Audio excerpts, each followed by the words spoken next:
Hello, friends. Welcome to today's show.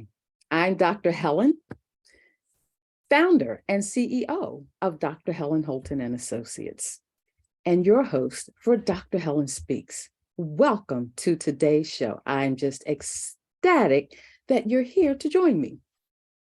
It's good to be with you again. I value you, your presence, contribution, and desire to take your leadership to the next level.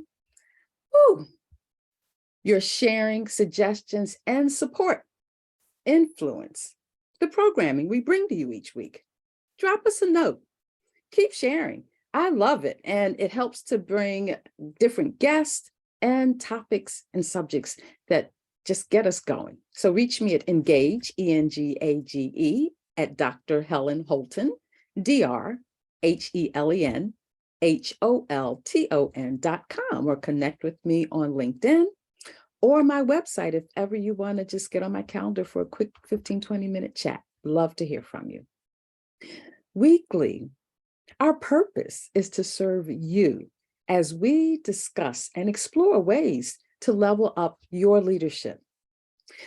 Did you know that the most effective leaders are lifelong learners?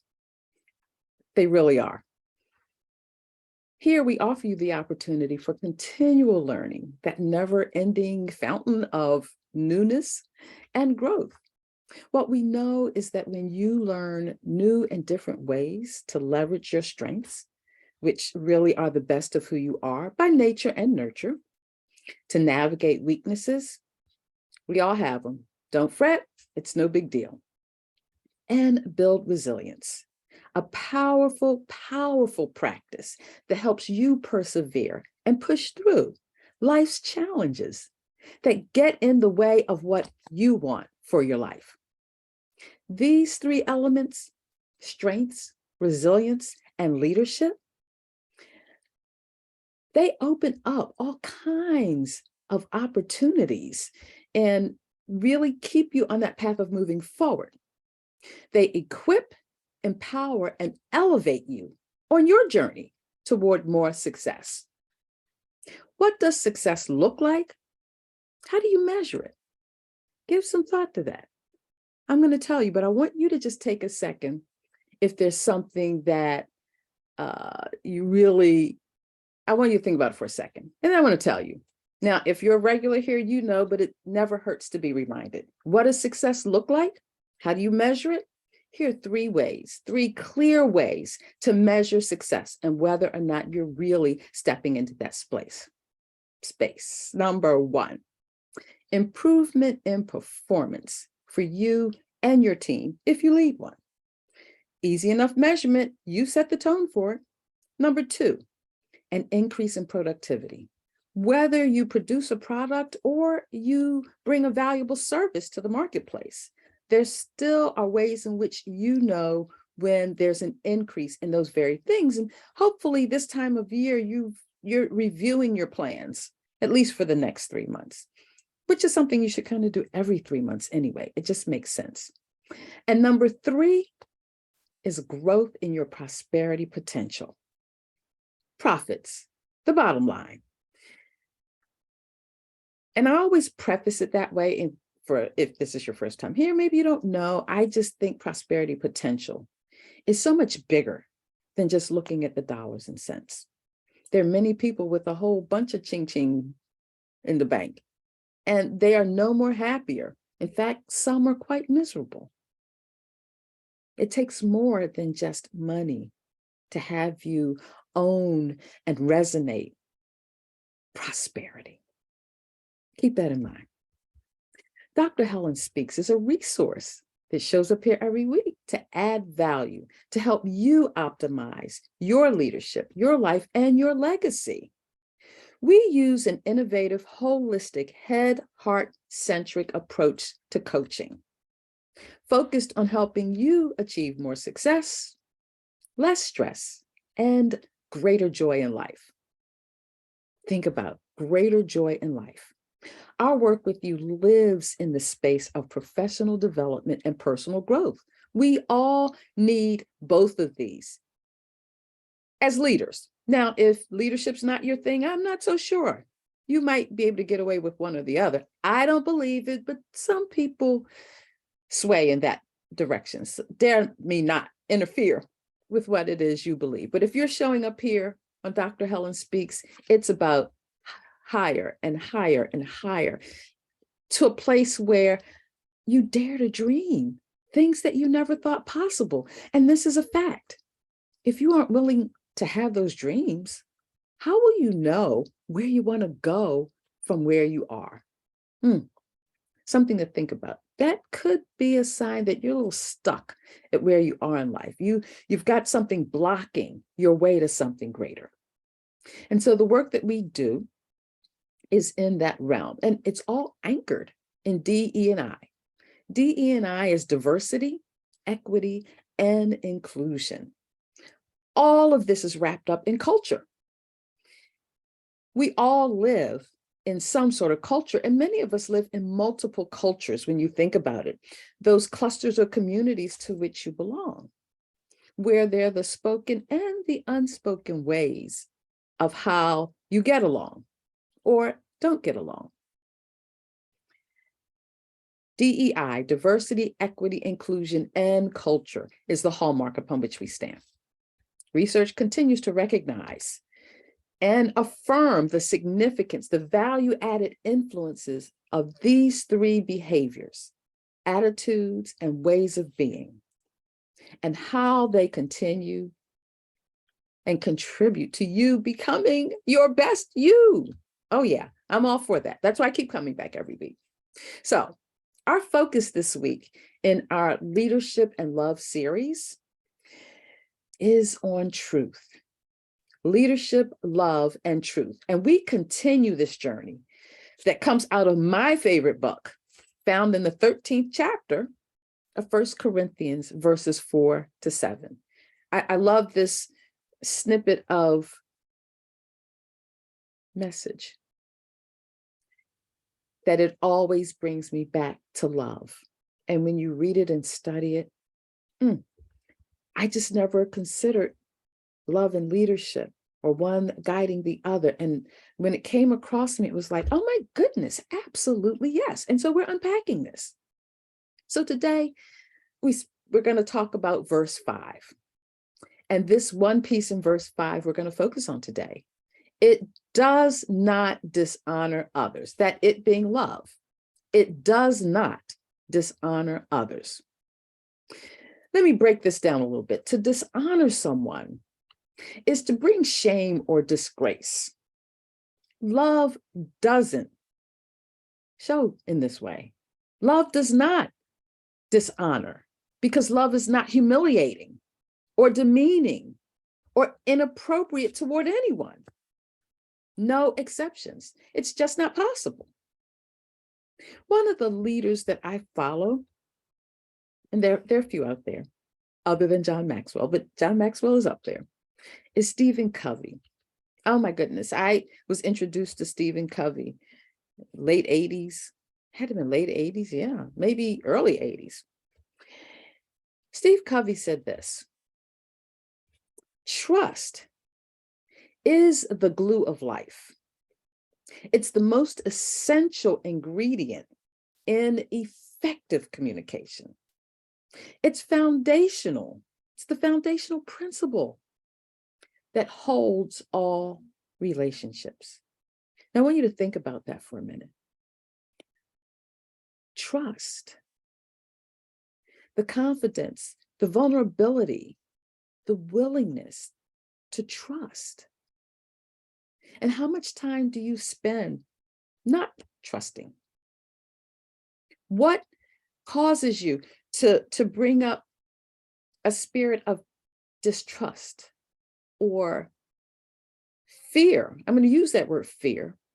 And I always break that word down: fear, false evidence appearing real. However, we are all subjected to it at one time or another. And the one thing I know about love, there is no room for fear in love. So let's think about what causes us not to honor this foundational principle that holds all relationships That's powerful. It really is. It just it gets me right here. It touches me and reminds me and keeps me focused. So here's our weekly question. Do you have the opportunity to do what you do best every day?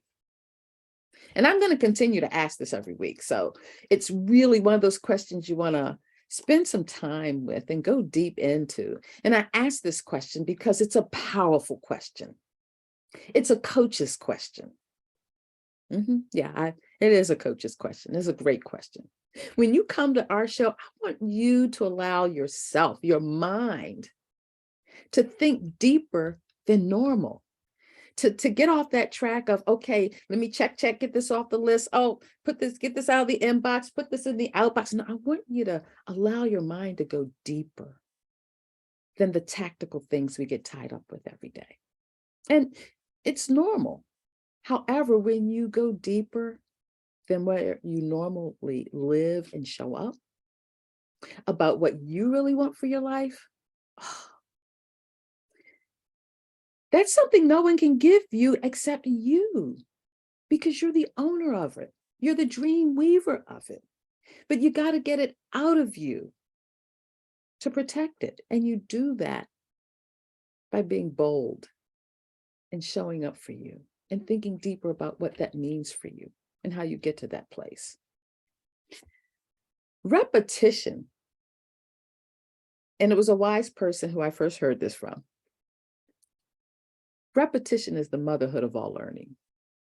Or said differently in a less generic fashion, repetition is a proven process for learning retention. You might want to write that down. Repetition is a proven process for learning retention. Do you know what it does? I'm going to tell you. Repetition and learning it from a neuroscience perspective, it helps you to create new pathways of your brain and ways for you to take in information. And maybe you want to abandon another way of showing up or doing what you do. Repetition of anything, it doesn't discriminate. So if you think bad thoughts, you'll do bad things. If you think good thoughts, you do good things. If you think loving thoughts, you will be far more successful at whatever you do. Because love doesn't fail. It can't.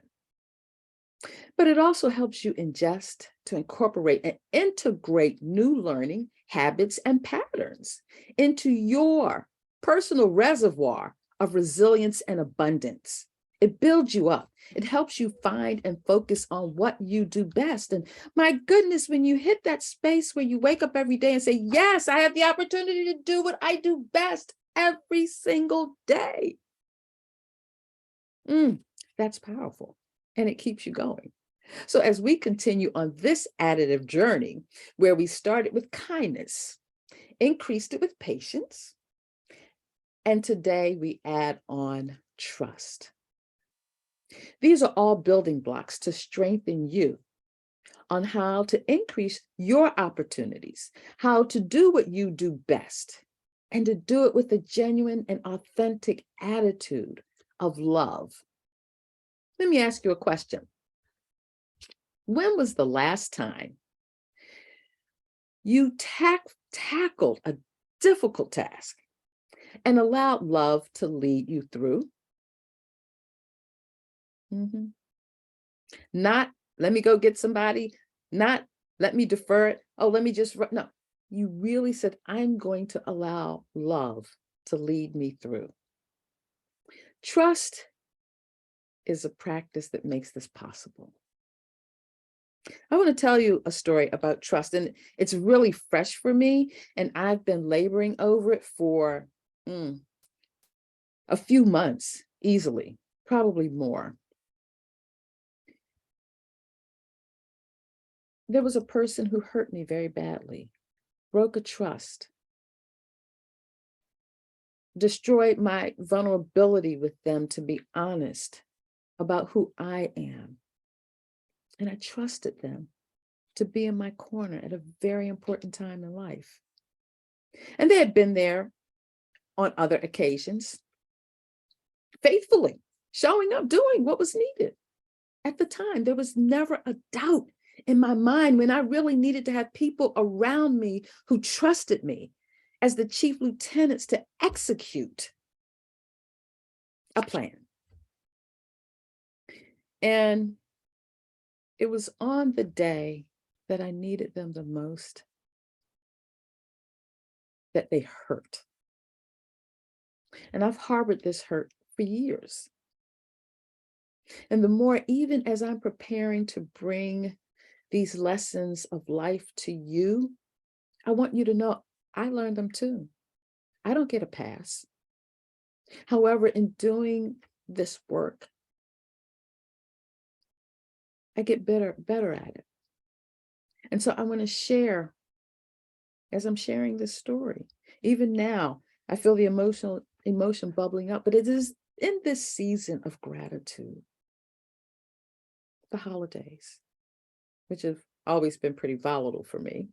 However, they've stabilized a lot lately.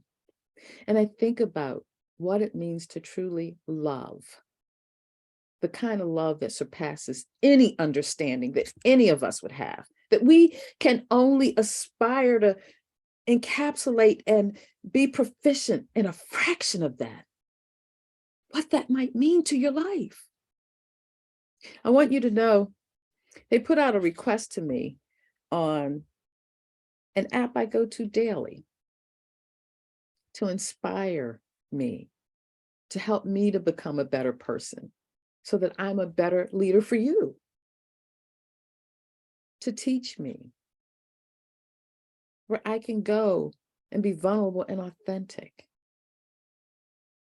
And they showed up on this app, and today almost any kind of group something, they like for people to connect. And this person sent a request to connect with me months ago, easily 6 months ago. And I just ignored it because I still was present with that hurt, that betrayal, all those things that trust is not. But what I know is that being kind and patient and trusting is a path to forgiveness, to let go. And I often say, me personally, I need to let go and just let God. Let God be God, because what I know at the end of the day, if I harbor any ill will towards another, how can I trust them?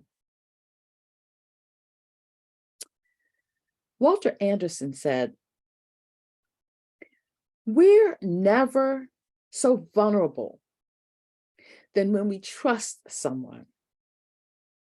But paradoxically, if we cannot trust, neither can we find love or joy.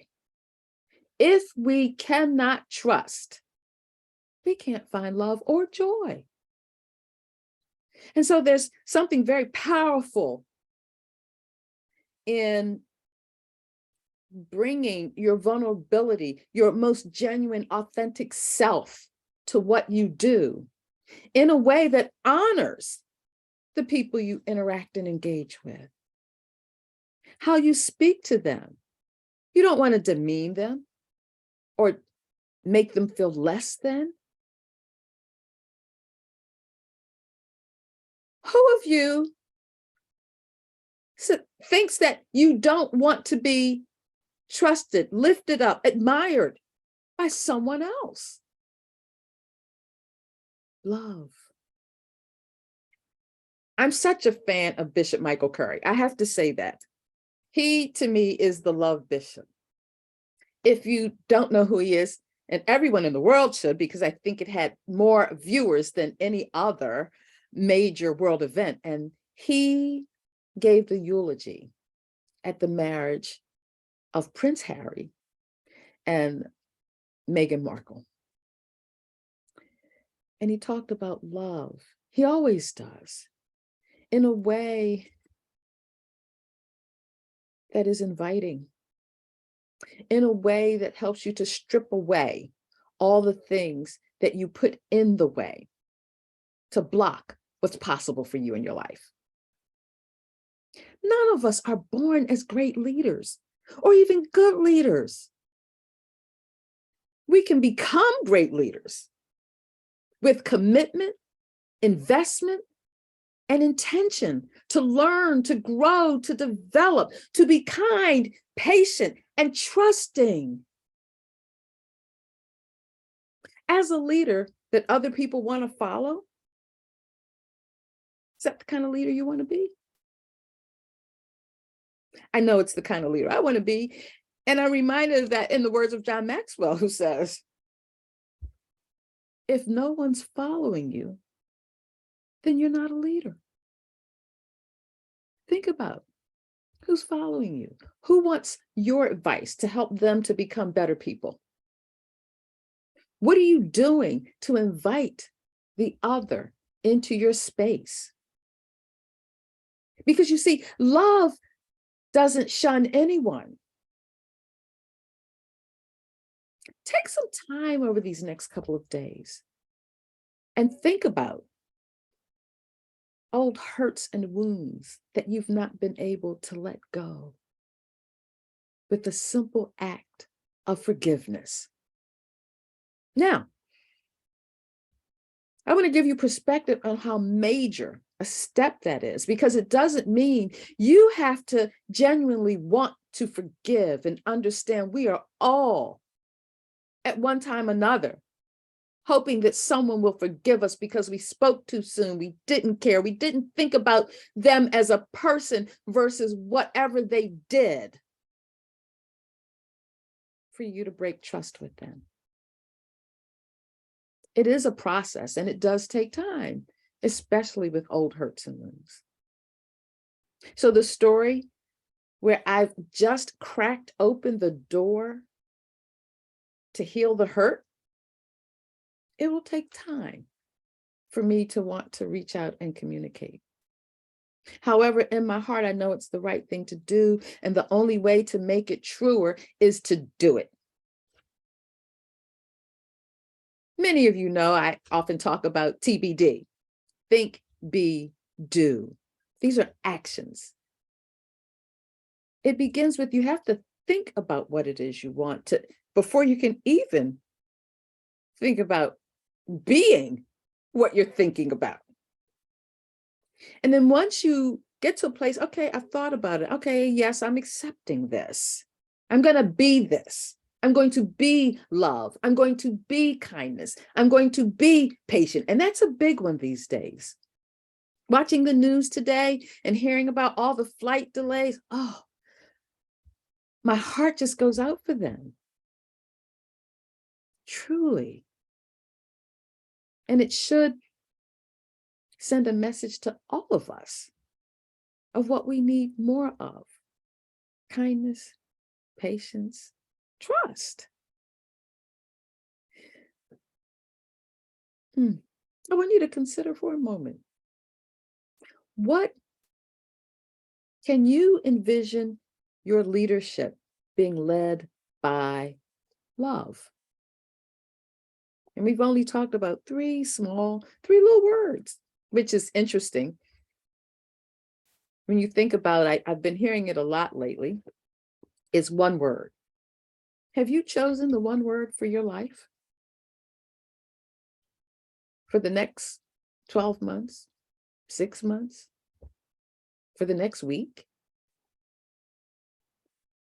It seems really simplistic, and for the most part it is. However, drilling down to that one word, it's like creating a personal mission statement. I remember taking a course, and one of the projects was for us to develop a personal vision statement. And the last instruction to this vision statement, other than it being present now, leading into the future, encompassing who you are as a being, in 12 words or less. Okay, I don't know about the rest of you all, but that was a tall order for me. 12 words or less?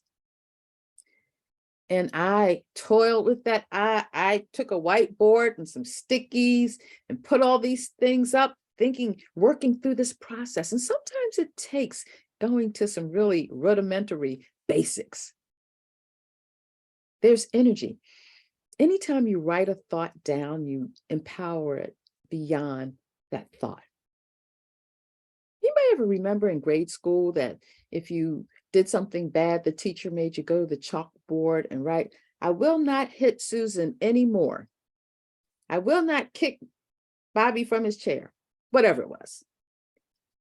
And you had to do it 50, 100 times. Well, it's kind of the same principle. Whatever you feed your mind takes in, and the intention you have for what you feed it. So it really goes back to really being intentional about what it is you want to do, how you want to show up for the world. Don't just be haphazard about it.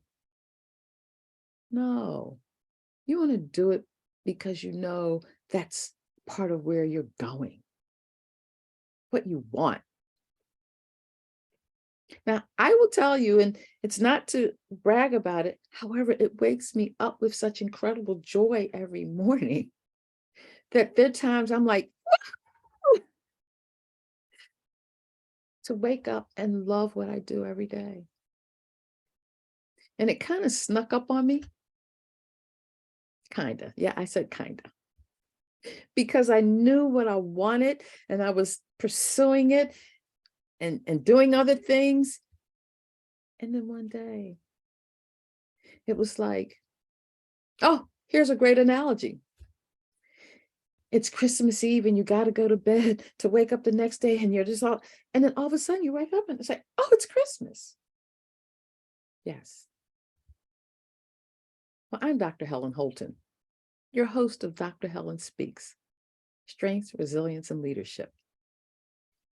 And I want you to keep this in mind for yourself, because that's what I want for you.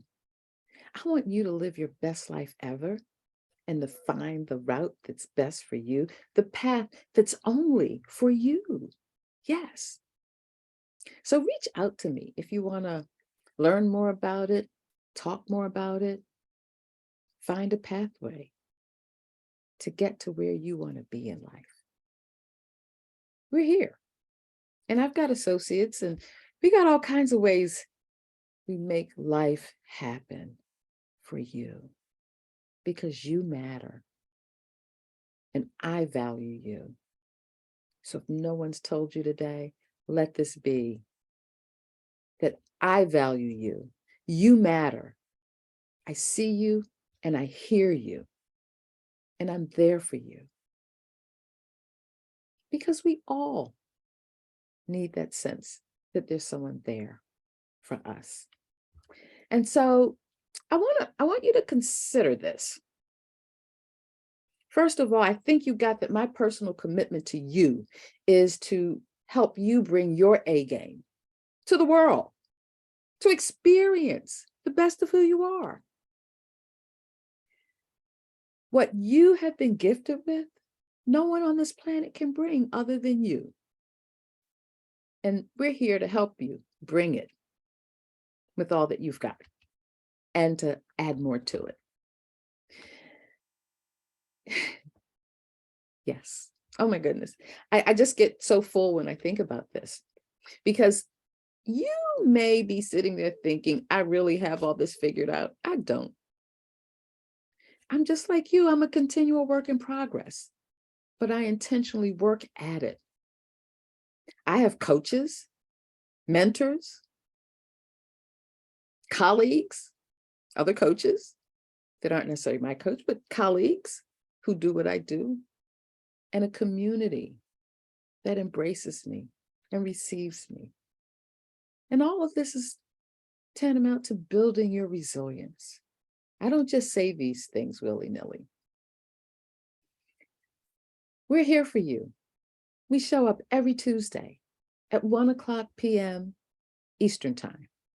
10 o'clock a.m. Pacific time, and all other points that correspond with that across the globe. We're here for you, and we love being here for you.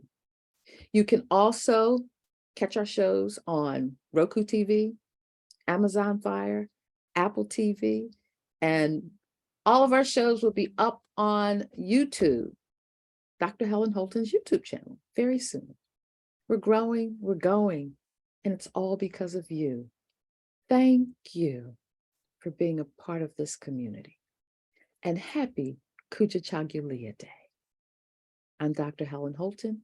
I'll see you here next week.